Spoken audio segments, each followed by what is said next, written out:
Hey guys, I'm here with Kylo, the handsome golden doodle. And today I want to show his family a little snippet of what life should look like using the commands after he's been through training. And so we'll start, as I always do, with my favorite management tool that you could possibly have for your dog, and that is the crate. You can see the crate's large enough for him to stand up in, turn around, and lie down in comfortably. I usually like to keep a nice bed in there, at least 1 or 2 chew toys or bones, and a bucket of water. I also feed my dogs all their meals in their kennels, 1, because I have many dogs and I want to keep things safe, but 2, to make it a nice place to go. They like to go in there because they have a happy association with it, because they get their meals there, they like food. It's a nice little trick there. So the rules around the kennel are very simple. You wait and you look to me for permission to go inside. You go inside and you are calm. Lie down, sit down, stand. As long as you're calm, I'm happy. And then when I open the door, you are also calm and you wait. See a little bit of anticipation in his face here, so I'm going to ask for a double down. Down. There you go. Kicked his hip out a little bit there, put his head down, did a little sigh. That's just me telling him, hey, disengage. I don't want you thinking ahead of yourself. Stay in the moment. And then when I'm ready, I will have him come out. Now you could tell him to break out, and break means, of course, he's off duty, he's free to run around and sniff and be wild, but that's not the association I want with any threshold. Whether it's the back door, the kennel door, especially the car door. I would rather my dog be recalled out into a control position. Sit, down, heel. So I'm gonna call him out.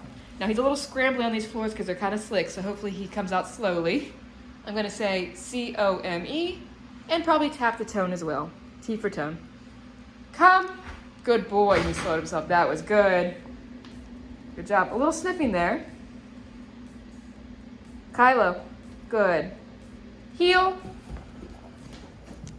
I tapped right there for go down to heel.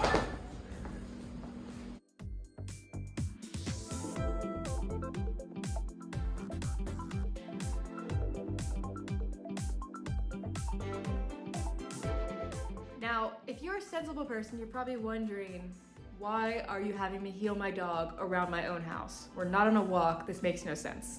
It's because we are trying to establish calm patterns of movement through your house. Your dog, especially a young dog like this, is probably used to rip-roaring through every room in the house, running from room to room, just like a wrecking ball. We want to show them a better way to move through the house, and of course we're not going to have you heeling your dog for the next 10 years. You're going to have them do this for a while until their default behavior of movement is calm and thoughtful and not barreling into people and other objects. So we heel, tap the tone, good job. Until our dogs don't need to be to move nicely through the house. Very nice, buddy. And now I'm gonna have him come over here.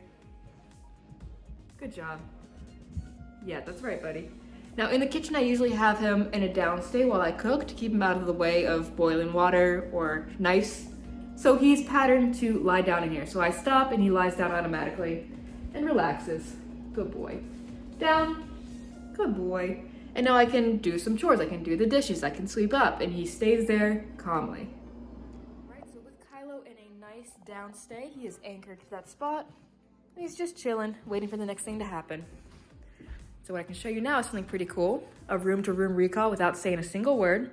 Let's say you're upstairs in your office and you are suddenly missing your dog and they're downstairs in the kitchen. I can simply tap the tone here. Good boy. He comes and he finds me. Nice job. Good boy. All right, he's in your office, but he's being pretty pushy and he just wants to play. You say, hey, I'm on an office call, and you can send him place, to lie down. He should go on the place bed and lie down automatically. Good boy.